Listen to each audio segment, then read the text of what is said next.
अस्सलाम वालेकुम, welcome back. बगैर कोई वक्त ज़ाया किए हुए हम अपने सॉल्यूशन की तरफ बढ़ते हैं।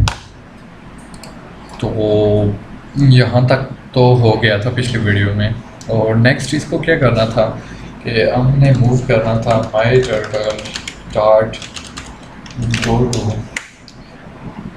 थर्ड प्लेन में, और उसमें जाने के लिए आपको पता है एक्स भी माइनस में होता है और वाई भी माइनस में। देन आप देख सकते हैं कि ये मूव कर गया, और अब दोबारा इसे वापस अपनी पोजीशन में लाने के लिए माई टर्टल डॉट ये वापस आ गया, और देन फोर्थ क्वाड्रेंट के लिए go to 100, then -100, और ये यहाँ पे मूव हो गया।